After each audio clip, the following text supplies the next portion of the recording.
Olá pessoal, sou Miguel do Rosário, editor do blog Um Cafezinho. Vou fazer aqui uma análise crítica da entrevista do Lula, né? Parte por parte, detalhadamente. Acho importante que a gente não endeuse o Lula, né? Uma liderança de esquerda muito importante, uma liderança popular extremamente importante para a história brasileira, para a política nacional, e por isso mesmo, por ser importante, a gente tem que submetê-lo a um crivo crítico, né? Como qualquer outra liderança política, né? Você vê que aí o Ciro fala, faz suas entrevistas, e o pessoal cai de pau nele de cima a baixo, né?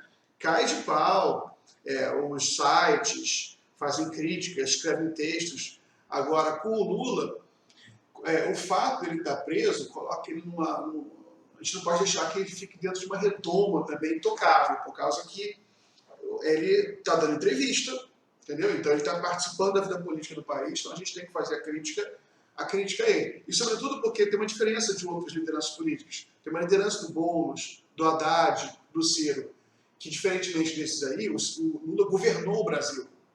Então a crítica que a gente faz a ele não é apenas a liderança que ele exerce agora.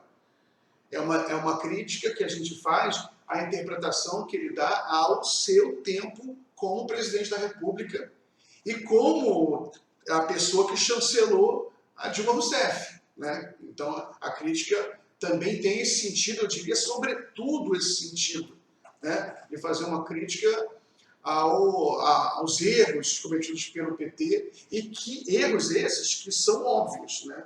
O Lula está preso por causa dos seus erros políticos, né? Foi ele que criou, o PT que criou sancionou a lei de delação premiada, de organização criminosa, ficha limpa, né? Foi o PT que não fez a regulamentação da comunicação, né? Ou seja, que criou mais ou menos a conjuntura política que levou ao golpe e que levou à prisão de Lula, né? Essa é a minha opinião, que a gente tem que ser muito humilde para entender que ele integrou isso, ele não quis isso, só que as suas ações e, sobretudo, o que ele não fez, acabou levando a esse resultado. Então eu faço aqui com muita humildade uma análise crítica da entrevista do Lula, espero que seja útil para alguém. Por fim, é importante que alguém se posicione de maneira crítica em relação ao Lula, porque os partidos de esquerda, em geral, todos parecem ter medo do Lula. O PSOL, por exemplo, que sempre se notabilizou por uma posição muito altiva, muito assertiva, muito crítica em relação ao PT, algumas vezes de maneira injusta, exagerada, a gente chamava de lacerdista, moralista, mas muitas vezes de maneira justa, maneira pontual. É lamentável que ninguém hoje tenha coragem de criticar o PT, só o Ciro tem coragem, né? Ciro tem coragem e é demonizado, virou um demônio para os petistas e para a parte da esquerda. Só que eu acho que tem que ser criticado sim, o Lula tem que ser criticado para o bem dele, para o bem do PT e, sobretudo, para o bem do país. O método que eu vou usar vai ser assim, eu vou reproduzir um trechinho da entrevista do Lula e logo em seguida eu faço um comentário, tá? Então aí, vamos seguir.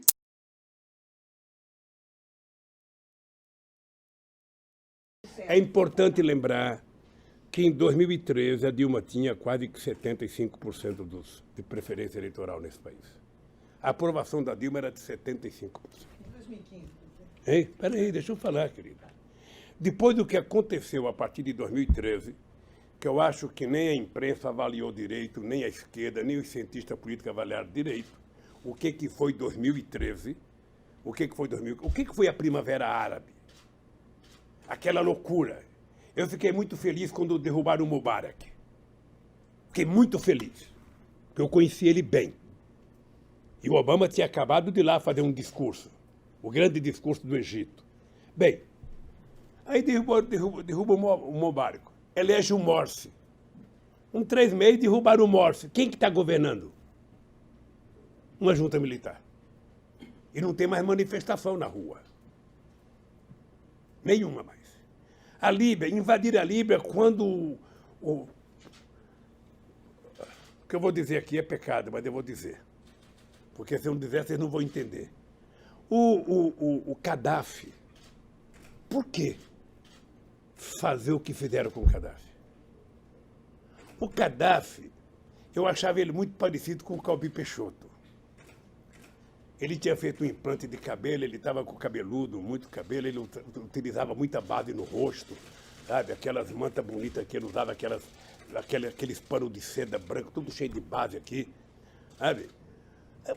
Ele não causava mais mal a ninguém. Aquela loucura de matar aquele cara, o que criaram na Líbia? Sabe? Criaram agora começou a guerrilha de verdade. O Iraque, eu conversei muito com o Bush. O Bush não tem armas químicas no Iraque, Bush não faça isso, tal. Não, ele fez, porque ele precisava se reeleger. Sabe? E eu acho que o Sarkozy e o inglês fizeram também a guerra do Iraque para poder se reeleger, e não deu certo. Lula começa falando da popularidade da Dilma, né? Mas ele não oferece nenhuma explicação objetiva para a queda da aprovação. Então é uma situação um pouco confortável. Quando a aprovação está alta, isso são os méritos do governo. O governo deu certo, tudo deu certo, né? O governo agiu bem, não cometeu erro nenhum. Mas quando a aprovação cai, ele não oferece também nenhuma justificativa. Ele vai atribuir isso a uma conspiração internacional. Eu não acho isso legal. Aí ele fala sobre a Primavera Árabe, que eu acho que é superficial você fazer essa comparação entre o Egito, a Líbia e o Brasil. São situações tão completamente diferentes. O Egito, a Líbia eram ditaduras, né? Então você havia uma configuração política, uma conjuntura assim, completamente diferente. Você talvez houvesse o que há de comum, evidentemente, é o imperialismo. Que qualquer lugar que ofereça oportunidade do imperialismo entrar e ganhar dinheiro, ele vai. Qualquer ilhazinha do Pacífico em que o imperialismo detecte que ali ele possa ganhar alguma coisa, ele vai lá. E talvez até derrube um governo naquela ilha, né? Nesse sentido, você tem derrubadas de governo no Brasil, derrubadas de governo no Egito, na Líbia, só que a conjuntura é diferente, né? Aqui era uma democracia pujante já, e os erros cometidos pelo governo Dilma, sobretudo no campo da inteligência, da comunicação, da política, o que não é trivial. O PT e a esquerda até hoje consideram a questão da comunicação trivial, o que é um erro que está na origem da interpretação marxista. Uma interpretação marxista uma interpretação equivocada de Marx, né? Porque quando Marx fala em superestrutura, em infraestrutura, a interpretação vulgar do marxismo é que havia uma hierarquia, é que a economia era importante, né? E a cultura, a comunicação eram os galhos da árvore, era uma coisa assim que era menor, sabe? Você só bastava mudar a infraestrutura, que automaticamente você mudaria a cultura. Não é isso que Marx pensava, escrevia, nem o Engels, né? O Engels, no final da vida dele, ele vai tentar desconstruir essa interpretação equivocada, explicando que são coisas simultâneas. A superestrutura ela vai influenciar naturalmente também a infraestrutura. Você mudar a cultura de um país, né? Tem uma comunicação diferente, você vai mudar a economia. E no caso do Brasil está bem claro, porque os problemas de comunicação, os problemas políticos afetaram profundamente a economia brasileira. Quando eu falo em comunicação, não é apenas fazer propaganda da imprensa, nem apenas montar uma TV pública, tudo isso seria fundamental. É também você estabelecer políticas públicas, estabelecer um projeto nacional, né, em que você consiga caminhar melhor, consiga estabelecer parcerias com setores sociais mais abrangentes, né, porque o PT ele deu continuidade a um projeto neoliberal. Então a parceria dele foi com o setor da elite, né, e com o povão através do Bolsa Família e aumento do salário mínimo. Mas você não teve um projeto que você conquistasse os setores médios da sociedade, né, para uma questão de ideias, uma questão ideológica. O PT acaba perdendo batalha ideológica. e a batalha política quando ele perde a classe média. E ele perde a classe média porque ele não tem projeto. E quando você perde a classe média, você tem golpe, o governo é derrubado.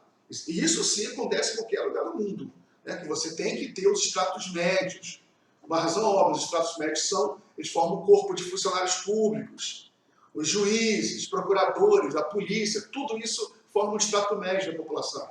Você tem que ter um projeto para esse setor, tem que ter uma comunicação pública democrática com esse setor, e isso o PT não teve. Então essa foi uma das razões da queda abrupta da popularidade da Dilma, né, que estava inflada em 2013.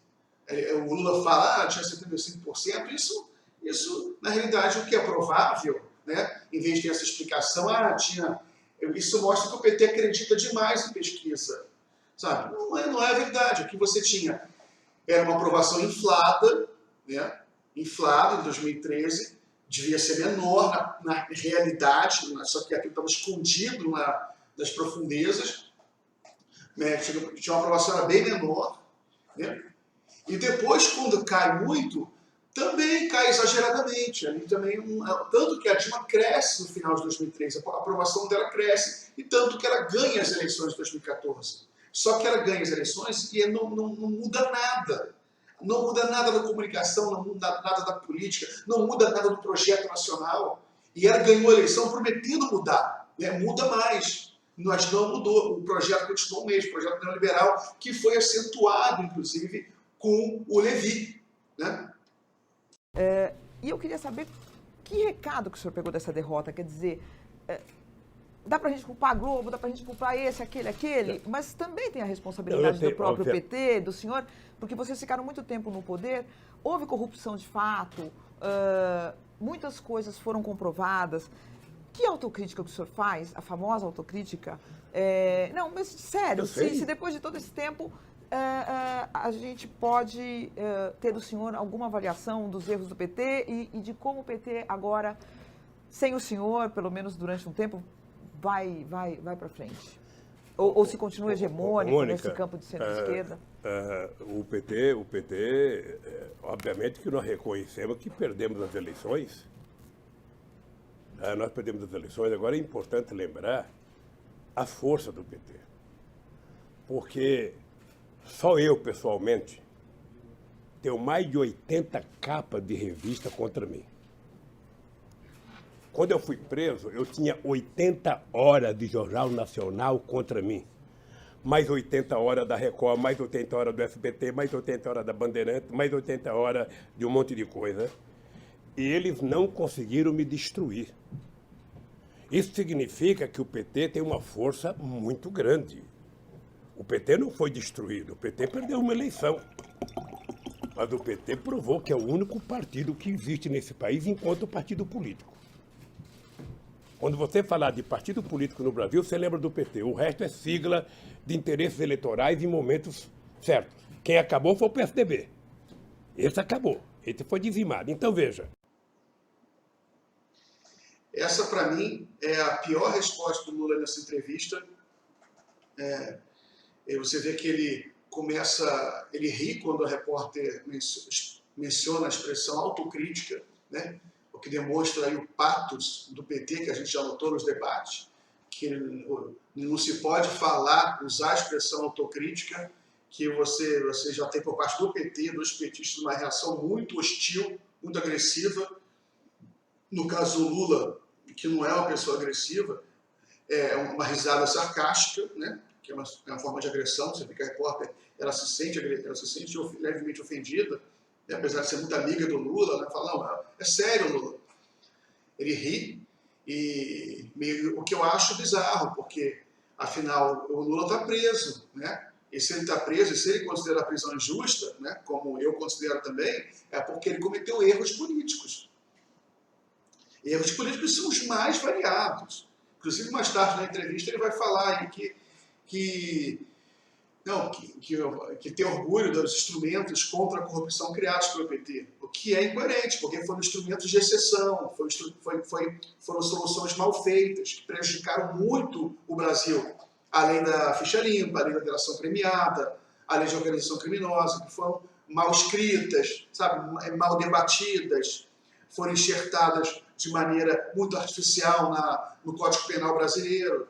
E aquilo causaram mal não apenas ao Lula, não apenas ao PT, mas a todo o país, né? Criaram uma instabilidade política e jurídica terrível para o país. E, por fim, quando ele fala que o PT é o único partido, ele começa desrespeitando aí os próprios partidos aliados, que hoje, né, vou citar dois, por exemplo, o PCdoB e o PSOL, que hoje sofrem muito com a aliança com o PT, que são chamados de puxadinhos do PT, e a resposta é isso, é o Lula falar que só o PT existe, né?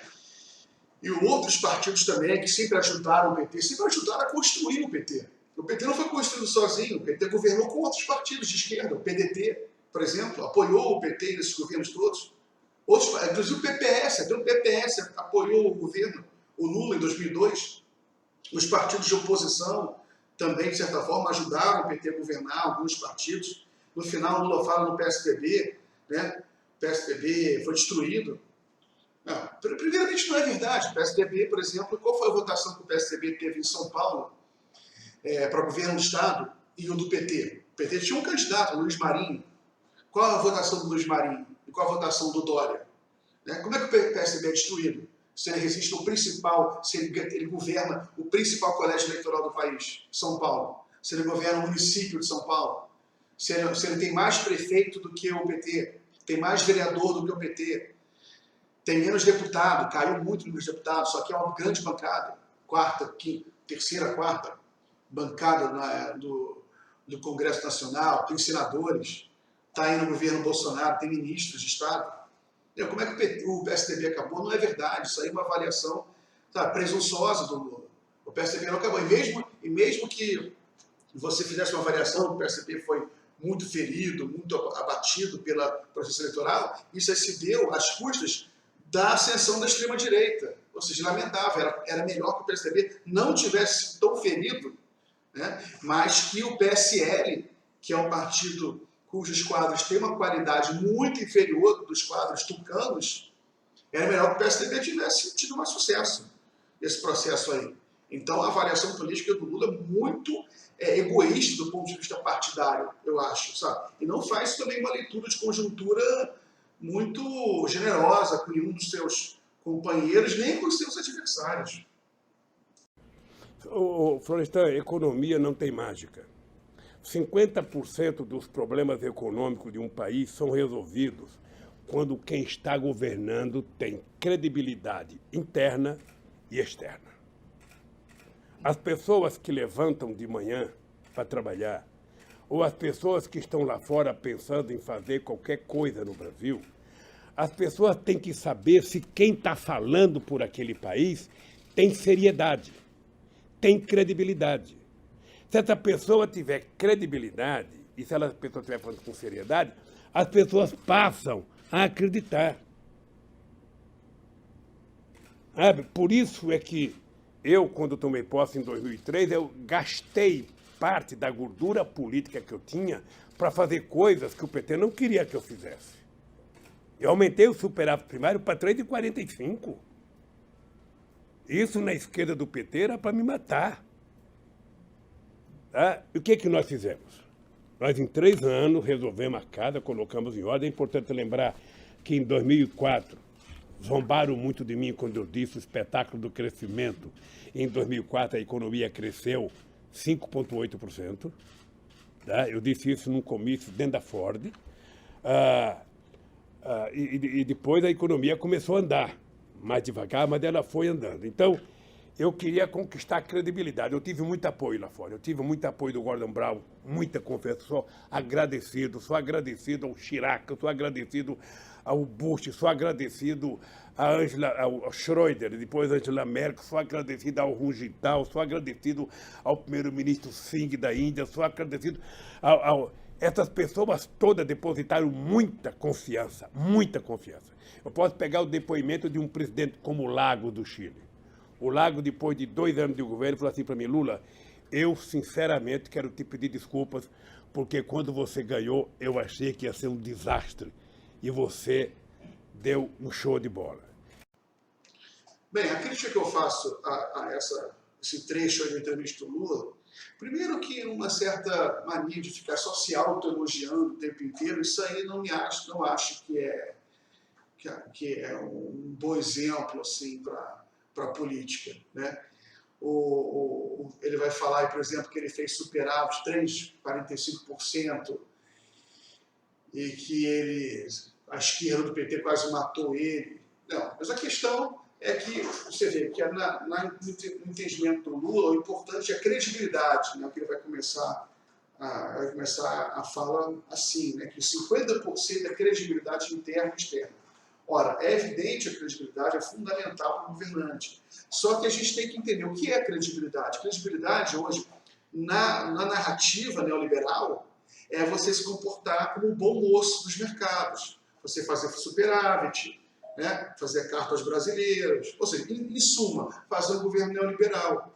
E depois, se tiver sorte, como o Lula acabou tendo, né? Se a conjuntura internacional for boa, se os preços das commodities estiver alto, você vai conseguir receber aí recursos internacionais. Só que isso aí não é a maneira mais segura de você desenvolver.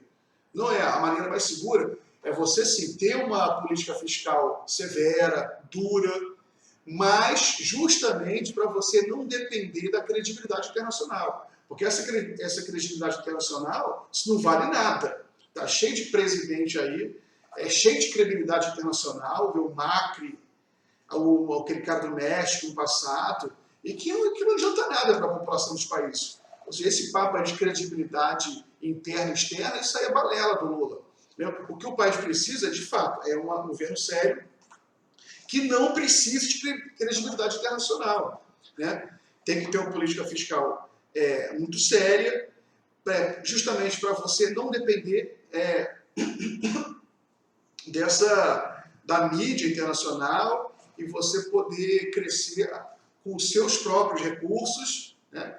E você ficar blindado do humor do especulador internacional. Então, o que falta aí, um pouco de humildade para o Lula, para mim seria melhor se ele tivesse humildade de falar, tivemos um pouco de sorte, os preços das commodities estavam muito altos, o preço da soja cresceu muito durante esse período do governo, o preço do petróleo, o preço do minério de ferro, sabe? Então, tudo isso aí foi muito bom para o Brasil, né? Só que, evidentemente, faltou muita coisa, né? O plano econômico do PT é muito baseado no consumismo, né? Era um neoliberalismo macroeconômico, né? Tanto que botou o Henrique Meirelles no Banco Central, aumentou juros, aumentou superávit, né? E ficou dependendo aí dessa credibilidade internacional, de investimento externo e de preço de commodities. Mas isso aí tem um prazo para terminar. Nem sempre dá certo, e no caso, quando acabou, tanto que a Dilma tentou repetir a fórmula do Lula, a Dilma tentou repetir essa fórmula e não deu certo, porque a conjuntura já era outra. Não adianta você ter credibilidade, você tem que fazer, tem que inovar, você tem que projetar, você tem que ter um projeto nacional muito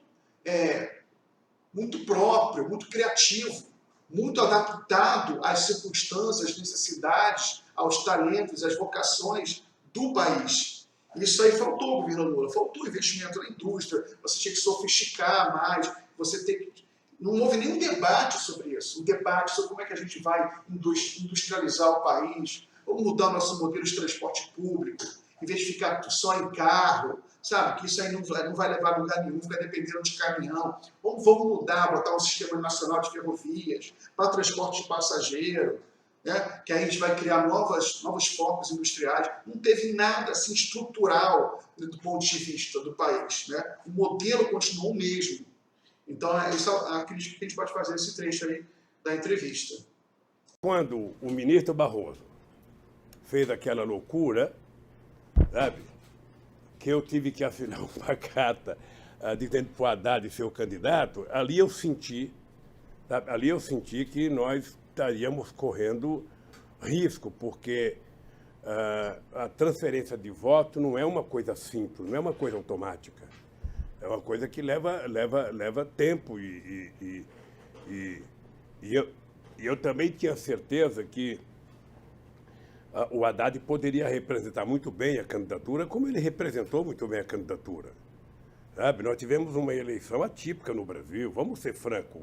O papel do fake news na campanha, a quantidade de mentira, a robotização da campanha na internet foi uma coisa maluca.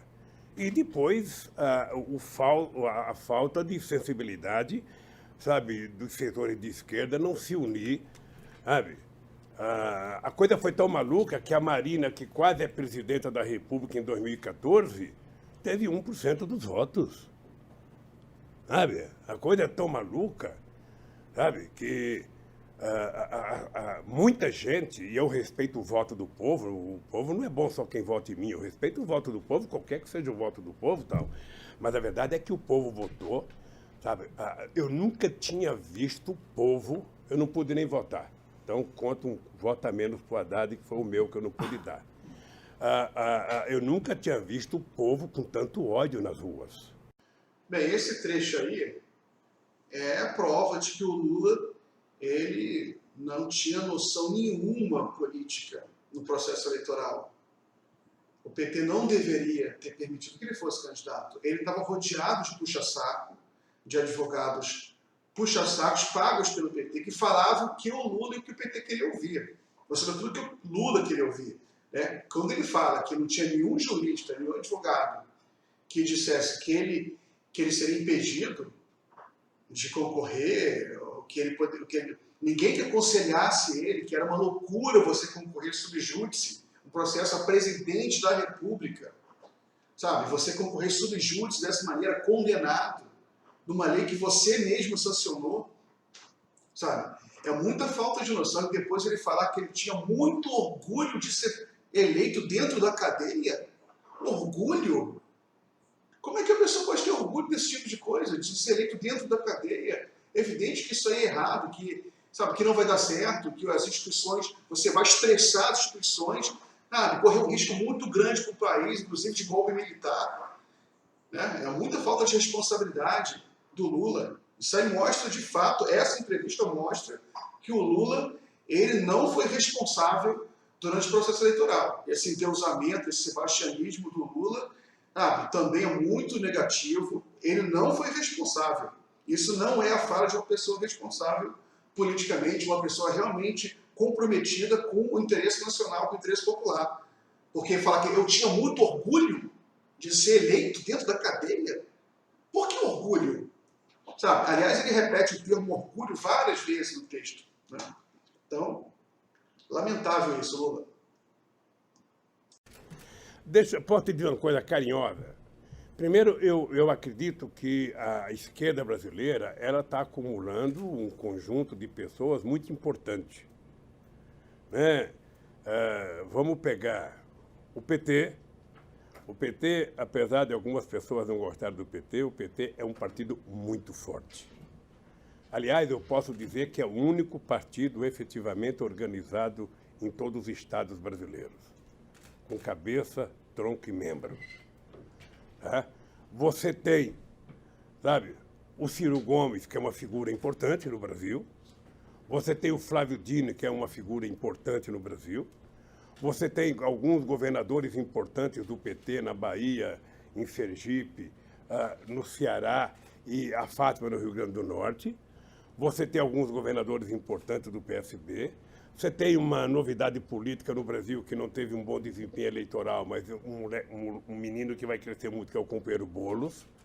Sabe? Então, eu acho que... Eu tenho Haddad, porque eu falei do PT...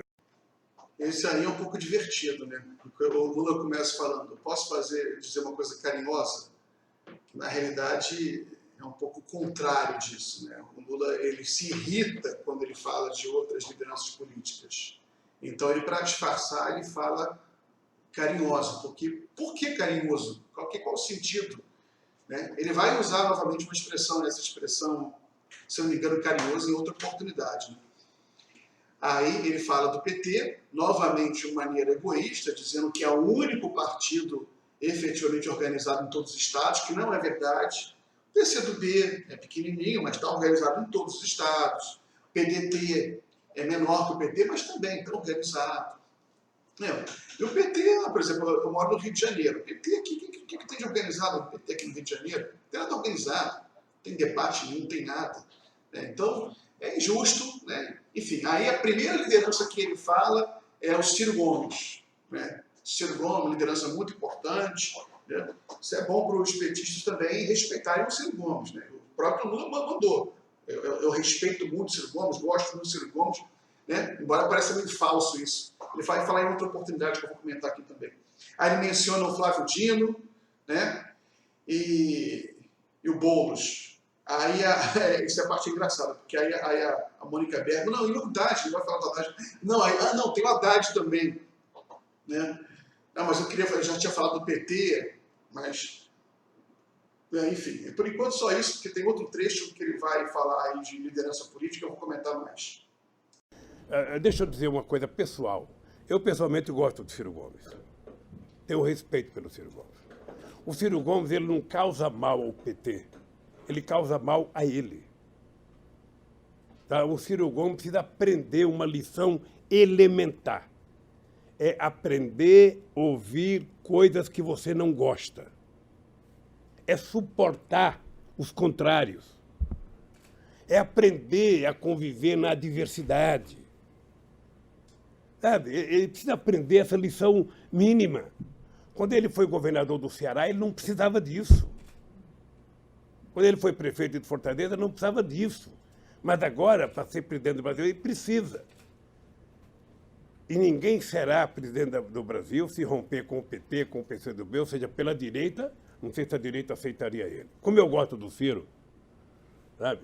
O dia que ele pedir para me visitar, eu vou aceitar que ele me visita aqui, sabe? Para ter uma conversa boa com ele. Porque eu gosto dele. Eu gosto do Flávio Dino, sabe? Não sei se a Marina tem um dia propensão de votar para os setores de esquerda, porque a Marina acabou, né? Coitada. Ter 1% só no processo eleitoral, depois de ser quadra presidenta, é muito pouco. Eu não sei o que ela vai fazer. Essa parte aí também é um pouco engraçada. Né? Que o Lula começa falando, eu pessoalmente gosto do Ciro Gomes. Tenho respeito pelo Ciro Gomes. Aí você vê que... Só que a linguagem corporal dele é outra. Né? O Lula está incomodado com a emergência aí da liderança do Ciro. Tanto que ele fala, eu gosto, eu tenho respeito, porque o Ciro está abrindo caminho por conta própria, sem depender do PT. Agora ele vai fazer uma crítica ao Ciro Gomes, que é correta. Né? Ele fala que o Ciro tem que aprender a conviver com os contrários. Acho bom o Ciro, de fato, aprender essa lição. O Lula é um vitorioso, né? Ele acumulou vitórias. Hoje foi derrotado, está na prisão, lamentavelmente, mas politicamente ele conseguiu muitas vitórias. O Lula se elegeu 2 vezes presidente da República e o Lula tem muito a ensinar. Né? De fato, o Ciro Gomes tem que, muitas vezes, baixar a bola, aprender a ouvir a crítica a ele, né? De fato. Então, é importante que ele escute o Lula. E quando ele fala que o Ciro Gomes causa mal a ele, não ao PT, também está certo. Quando o Ciro faz a crítica ao PT, sabe, abaixo da linha da cintura, né, deixando transparecer muita emoção, né, muito ressentimento, né, apesar da crítica ser justa em alguns momentos, mas a forma, sabe, chamar o PT de quadrilha, isso aí é errado, prejudica ele, Ciro Gomes. E isso o Lula está correto. Né? O Ciro é uma grande liderança, o próprio Lula comenta isso mais de uma vez na entrevista, uma liderança muito importante, a primeira liderança mencionada pelo Lula. O Lula repete que gosta dele, que respeita ele. Né? Então, isso é um recado importante para o Ciro. Depois ele fala que o Ciro vai visitar, se o Ciro quiser, pode visitá-lo na cadeia. Né? Segundo aí as fontes do PDT, né, que até já publicaram aí, isso não é impreciso da parte do Lula, porque o Lupe, o Carlos Lupe, presidente do PDT, e o próprio Ciro, eles foram dos primeiros a pedir para visitar o Lula, lá em 2018, antes do processo eleitoral, né? Quer dizer, o Lula foi preso em abril, né? O processo eleitoral já caminhava, mas enfim, eles pediram para visitar o Lula naquela época, até para conversar, para tentar articular alguma coisa, alguma parceria, né, eleitoral. O Lula não aceitou, o Lula não, pelo menos a informação que a gente tem, que o Lula não aceitou, não quis conversar, né? E, por fim, a observação que o Lula vai fazer em relação à Marina, eu acho que foi deselegante, né? Só que aí é perdoável, porque a Marina também, apesar, sabe, de que ela está aí voltando à esquerda, né? O próprio Lula ele vai mencionar isso, a própria Marina sempre fez observações muito deselegantes também, agressivas em relação ao Lula. Eu não vou pedir que o Lula também seja um santo para também não dar não fazer uma crítica à Marina Silva, né? Enfim, né? Só que a Marina Silva, o Lula pode fazer, porque o Lula tem razões pessoais para não elogiar a Marina. Só que a Marina está tentando retornar aqui para o campo da esquerda, então eu acho estratégico por parte nossa, da esquerda, né? A gente não está no beisebol, estamos isolados, estamos marginalizados, em minoria, golpeados, derrotados, Lula preso. Então, eu acho que a gente tem que ser muito humilde. Marina está voltando, a gente recebe ela, sabe, de braços abertos, né? A gente também tem que aprender a conviver com a diferença. A lição que o Lula dá para o Ciro vale para todo mundo, né? Inclusive para o Lula também, né? Inclusive para os petistas, né? Para os quais não se pode falar nada contra o PT, contra o Lula, que também já partem para agressão. O próprio Lula está dizendo que é importante conviver com o contraditório, é importante ouvir crítica. Então, por enquanto, é o que a gente tem a falar sobre esse trecho aqui. Então, essa gente pensa que o povo é imbecil para ficar mentindo o tempo inteiro para o povo. Você, quando fala autocrítica para mim, eu acho que nós devemos ter muito erro. Eu, por exemplo, tive um erro grave. Eu poderia ter feito a regulamentação dos meios de comunicação.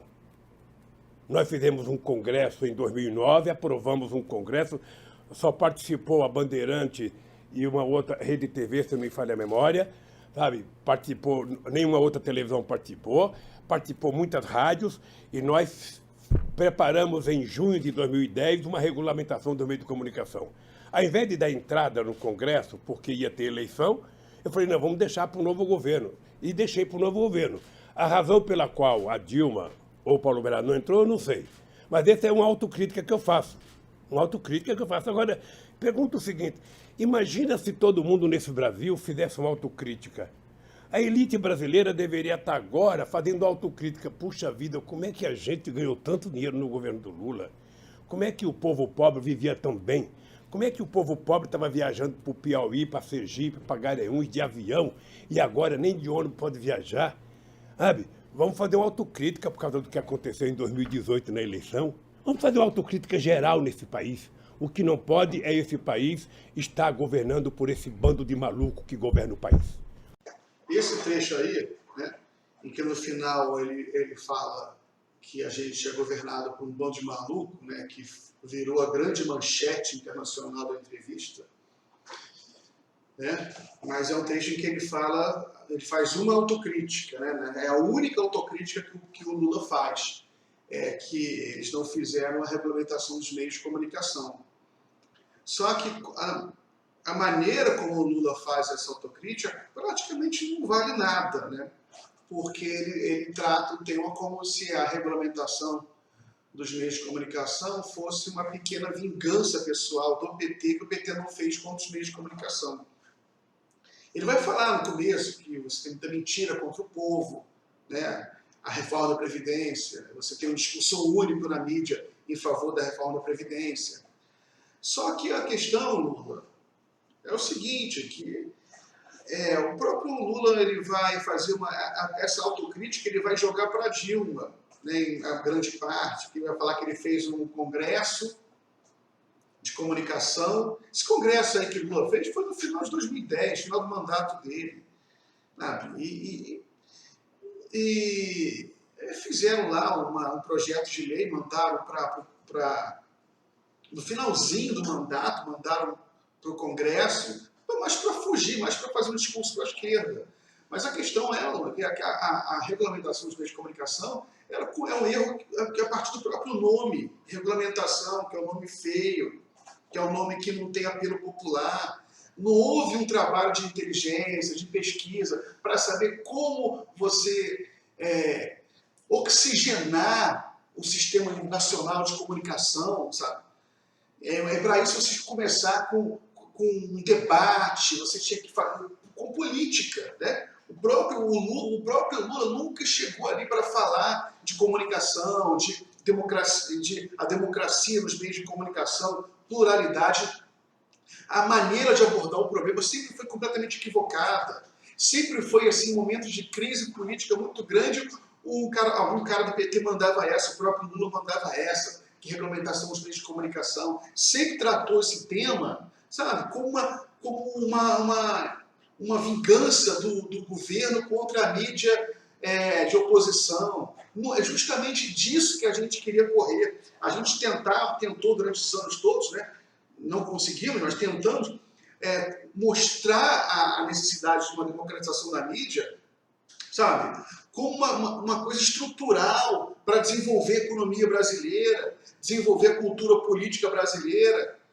Isso aí o Lula não consegue trabalhar isso, mesmo nessa entrevista, anos depois, você vê que ele não pensa sobre esse tema. Quando ele fala sobre isso, ele fala de maneira muito superficial, sabe? E sempre como uma vingança que ele não fez, ou seja, a mídia deveria ser muito amiguinha dele, por causa que ele não se vingou dela regulamentando os meios de comunicação. Ele não trabalha, por exemplo, a questão da comunicação pública, que apesar da criação do TV Brasil, nunca houve investimento político naquilo. Era uma merda a TV Brasil, do ponto de vista, sob vários pontos de vista. Não tinha inteligência ali. Você tinha alguns programas interessantes no Brasil, só que esses programas não estavam na internet, não tinha integração com a rede social, tudo assim feito em cima das coxas, tinha audiência zero, sabe? E ninguém se preocupava com isso. Os próprios presidentes da República, ministros, não iam, não davam entrevista à TV Brasil, não usavam a TV Brasil. Entendeu?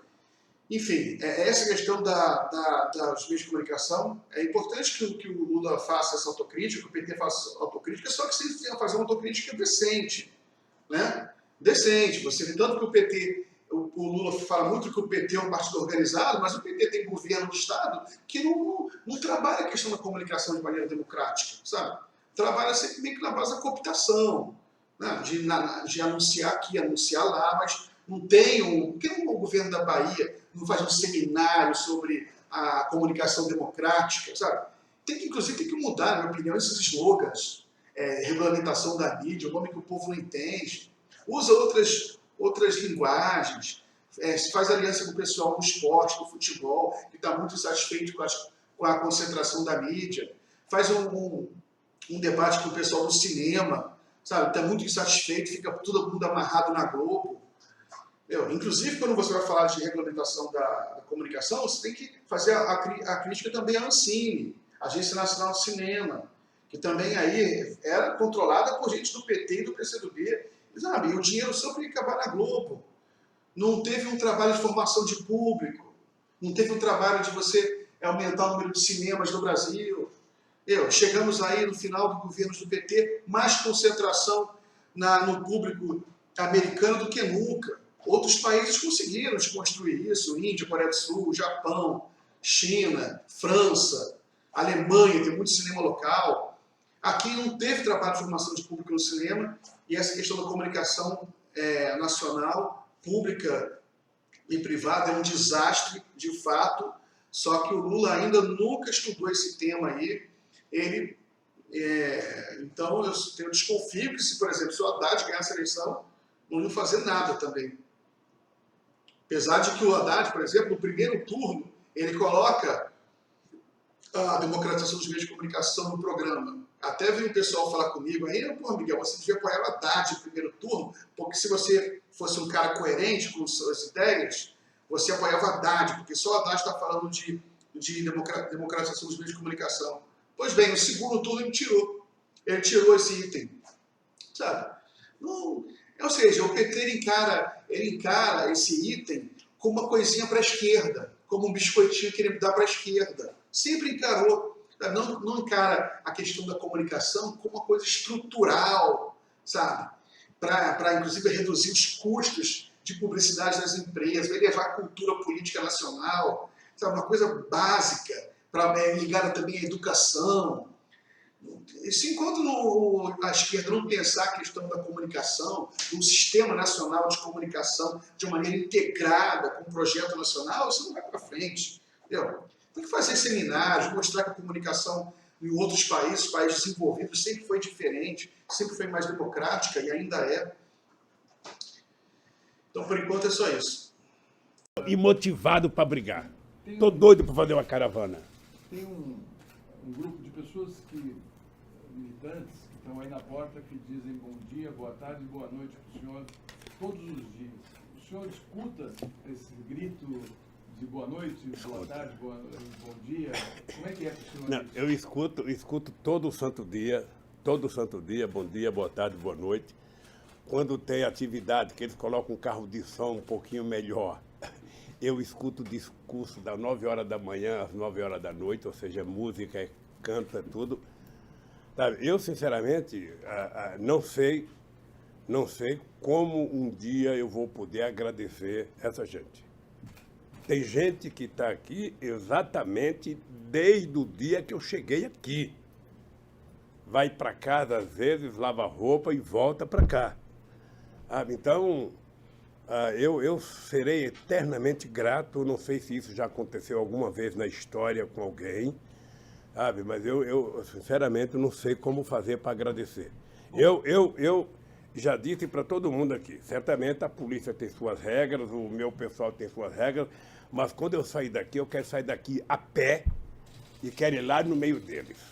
A primeira cachaça eu quero tomar com eles. Nesse trecho aí, o Lula faz um elogio ao pessoal lá do acampamento Lula Livre. Eu já externei minhas críticas aqui, eu acho que aquilo ali não foi uma boa ideia, mas enfim, aquele negócio já acontece há um ano já, mas eu acho que não foi uma boa ideia. Eu acho que você poderia aproveitar o fato do Lula receber visitas ilustres, né, com regularidade, montar um centro de imprensa, que é diferente daquele acampamento ali, numa casa próxima, um centro de imprensa, uma coisa profissional. Aí o PT e os apoiadores do Lula podiam bancar. Aí sempre que um desses visitantes ilustres viessem, passava no centro de imprensa, fazia uma longa entrevista, sabe, muito bem feita, com um profissional. Aí sim, para mim, seria muito mais inteligente. Porque aquele acampamento ali custa dinheiro. Fica o pessoal dando bom dia, boa tarde, boa noite, ali para mim aquilo é ridículo. Sabe? Não passa uma imagem boa para a população. E custa dinheiro, né? Então esse recurso aí, que é escasso, poderia ser usado para coisas melhores. O pessoal fica falando aí que a família do Lula está com dificuldade.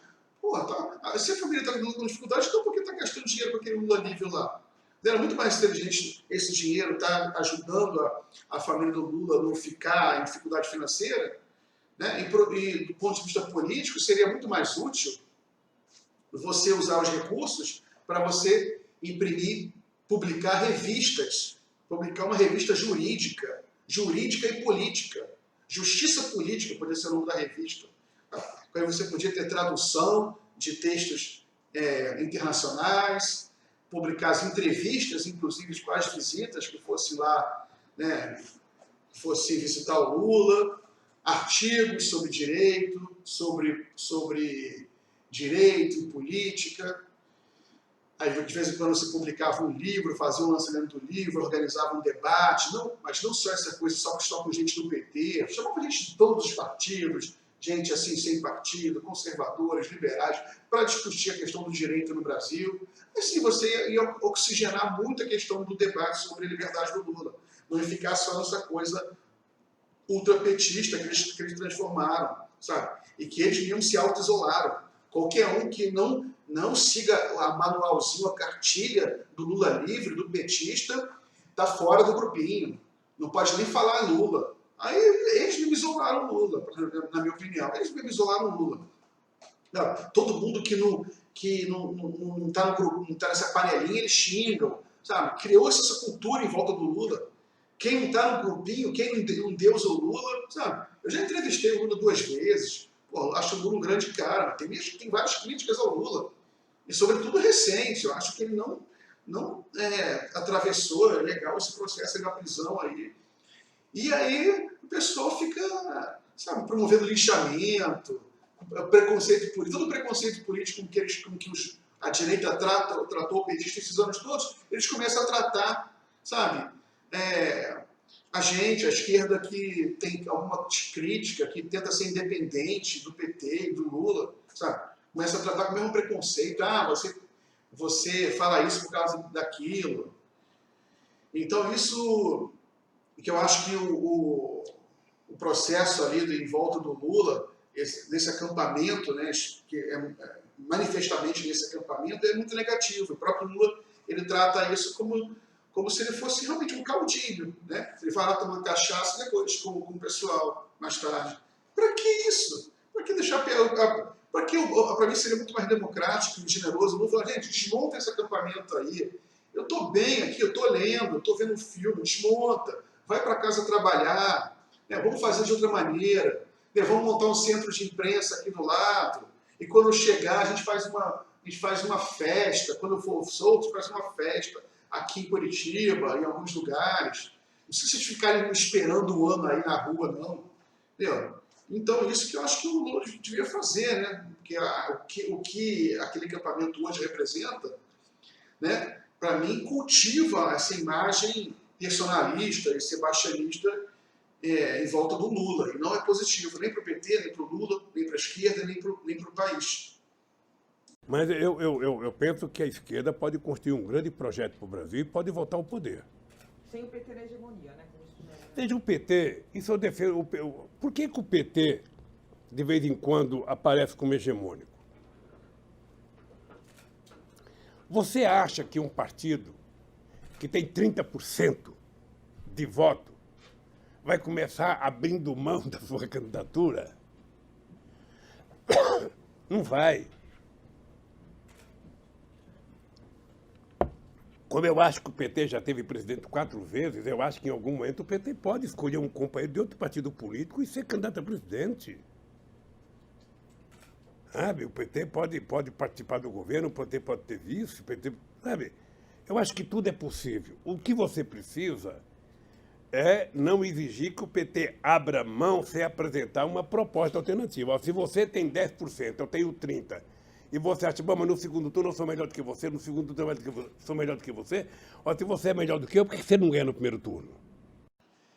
E depois ele termina com essa observação, que parece uma coisa infantil, de coisa do militante imaturo, de movimento estudantil. Né? Não, se você é melhor que eu no segundo turno, porque eu não ganho no primeiro turno. Ora, Lula, que isso? Isso é análise política. Você tem que ganhar no segundo turno, não no primeiro turno. Entendeu? É porque você tem rejeição muito grande no segundo turno. Entendeu? Isso é óbvio, todas as pesquisas falavam isso.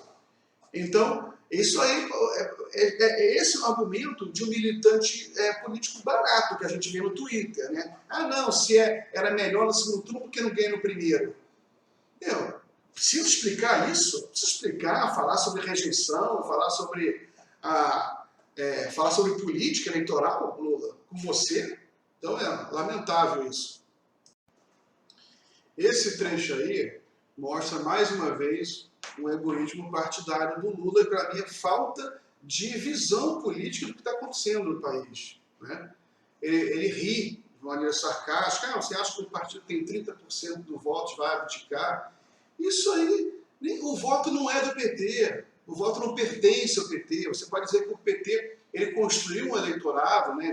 No caso nem é o PT, é o próprio Lula, né? Porque ele foi candidato a presidente, ele ganhou as eleições, né? Teve doação aí do Odebrecht, JBS, bilionárias, construiu aí uma propaganda, uma máquina partidária enorme e tem o eleitorado. Acontece que o que me choca é que o Lula não entende que o PT construiu uma rejeição enorme.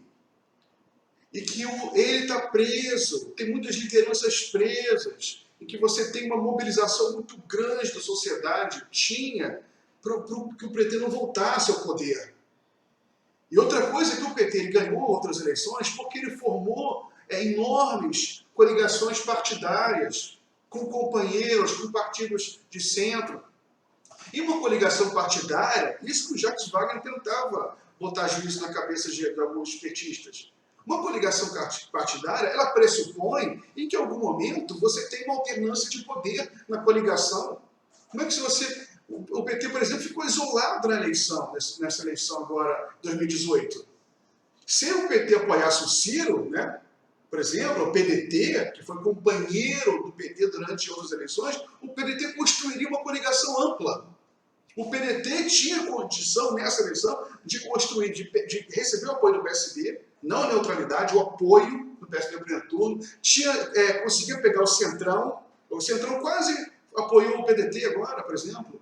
O PDT tinha uma costura, uma leveza para costurar esses apoios. Por isso que era a solução óbvia, sabe? É claro que o Ciro tem problema, tem seus defeitos, pô, mas isso não importa, quem não tem defeito? A Dilma era perfeita, por acaso? Sabe? O Lula é perfeito? Agora o Lula, você vê que no começo da fala, ele veio com essa história, você acha que algum partido tem 30% vai apoiar o outro? Aí depois ele percebe que ele deixou transparecer muito egoísmo, fala, não, mas podemos apoiar outro partido. Ué, se pode, por que não apoiou agora, por exemplo? Que o partido precisava apoiar, não só em nome do próprio partido, mas em nome do interesse nacional, sabe? Que era, qualquer um que analisasse a política via que não era o momento do PT vir agora com o candidato. Não era, por causa que a rejeição estava muito alta. Então isso que me choca, que o Lula não vê isso, sabe? E está preso ali, depois de tudo, depois da derrota, mesmo assim ele não vê isso. Quando o ministro Barroso fez aquela loucura, sabe, que eu tive que assinar uma carta dizendo para o Haddad ser o candidato, ali eu senti que nós estaríamos correndo risco, porque a transferência de voto não é uma coisa simples, não é uma coisa automática. É uma coisa que leva tempo e eu também tinha certeza que o Haddad poderia representar muito bem a candidatura, como ele representou muito bem a candidatura. Sabe? Nós tivemos uma eleição atípica no Brasil, vamos ser francos. O papel do fake news na campanha, a quantidade de mentira, a robotização da campanha na internet foi uma coisa maluca. E depois a falta de sensibilidade, sabe, dos setores de esquerda não se unir, sabe? A coisa foi tão maluca que a Marina, que quase é presidenta da República em 2014, teve 1% dos votos. Sabe? A coisa é tão maluca, sabe, que muita gente, e eu respeito o voto do o povo não é bom só quem vota em mim, eu respeito o voto do povo, qualquer que seja o voto do povo, tal. Mas a verdade é que o povo votou, sabe? Eu nunca tinha visto o povo, eu não pude nem votar. Então, conta um voto a menos para o Haddad, que foi o meu que eu não pude dar. Eu nunca tinha visto o povo com tanto ódio nas ruas. Bem, você vê que o Lula faz uma análise fraca, superficial da derrota, né? Ele deixa entender que ele acreditou que ele poderia ser candidato mesmo, né? A gente até comentou no outro trecho lá, né? E que, tanto que ele vai falar que o Barroso tomou uma decisão maluca. O Barroso simplesmente tomou a decisão da ficha limpa, né? A ficha limpa ela impede que o condenado em segunda instância seja um candidato, na lei que ele próprio sancionou. Então não tem nada de maluco na decisão do Barroso, na realidade, né? Você teve ali aquele momento, aquela coisa da ONU, o PT fez aquele auê com a coisa da ONU, mas a questão é que a lei da ficha limpa era muito clara. E depois ele parte para essa coisa da fake news aí, que virou a modinha do PT para derrota, é falar que foi fake news, o WhatsApp. O que eu acho ridículo isso. Parece até aqueles democratas justificando a derrota por Trump, dizendo que foi a culpa da Rússia, hacker russo. Não. Fake news nada. Você teve, inclusive, pesquisa, várias pesquisas. É impressionante que tem gente que só gosta de pesquisa que te interessa, né? Você teve várias pesquisas, né, na eleição, no processo eleitoral, que mostravam que o processo, que o WhatsApp, que fake news não era determinante para a escolha do voto. As pessoas, a pessoa aceita fake news contra o PT quando a pessoa já é contra o PT. E teve um número praticamente igual de fake news contra o Bolsonaro e contra o PT, sabe? Com o Bolsonaro, contra o Bolsonaro eram fake news mais sofisticadas, não era o baixo nível de mamadeira de piroca, mas quantos por cento das pessoas acreditavam nessa coisa de mamadeira de piroca? Então eu acho que a análise política sobre a derrota tem que ser mais séria, tem que ver o que a gente errou. É normal que o adversário fale mal da gente, né? Qualquer processo eleitoral, todo processo eleitoral, desde que começou a democracia, lá em Atenas Antiga, é sempre assim, o nosso adversário fala mal da gente. Você querer um processo eleitoral que não tenha esse processo, é fake news, o nome moderninho, né, para falar mal. Isso tem desde que o mundo é mundo. E ninguém perde ou ganha eleição por causa disso só. Perde a eleição por causa de uma conjuntura política, de uma série de fatores. Então, eu acho que a análise política da derrota, o Lula não está fazendo também legal, sabe? E a gente tem que construir um debate mais sério sobre isso. Então, nós começamos a trabalhar com muita seriedade, não se brincava nesse país, não tinha mágica, nós não inventávamos nada, sabe? Quando decidimos criar o Bolsa Família, o país não poderia criar, e eu disse que era para criar porque nós íamos criar o Bolsa Família.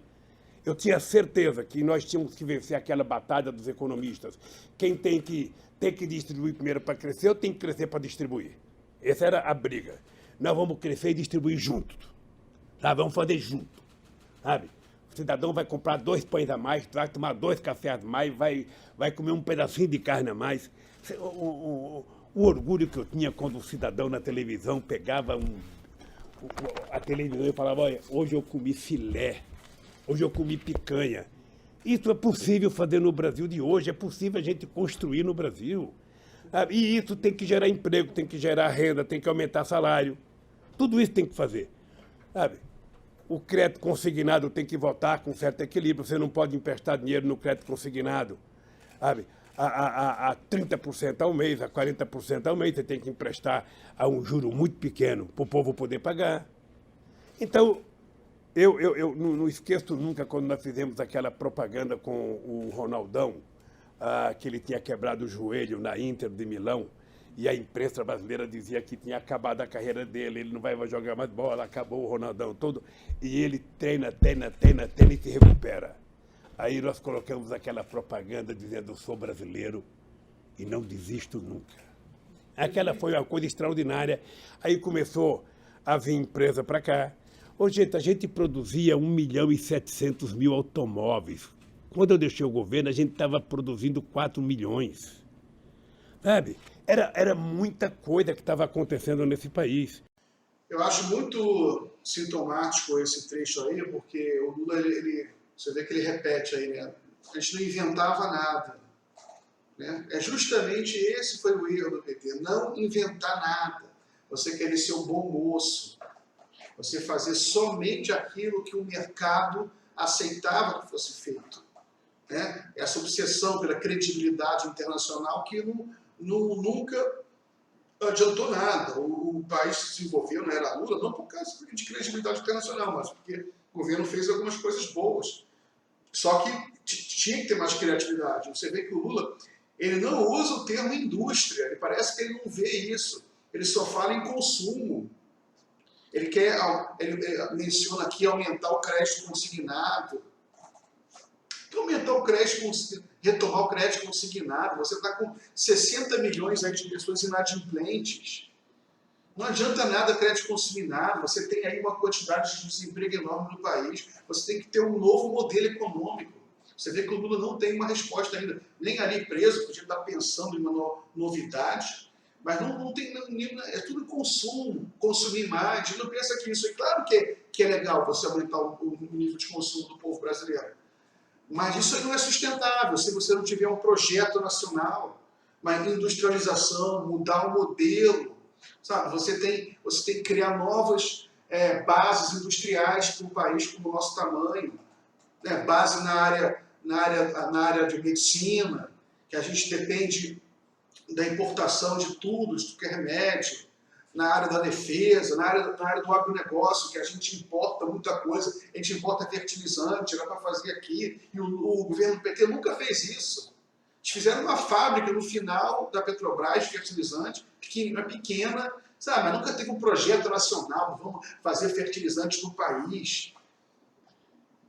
Nunca teve uma ideia de criar uma base industrial, o que fosse possível, né? Que fosse competitiva no país. Então, isso, claro que um país não consegue sustentar o crescimento à base apenas do consumo das famílias. É claro que você é feliz, de fato você consegue criar momentos de crescimento, de felicidade, de bem-estar da população, só que não é sustentável. Né? Não é sustentável.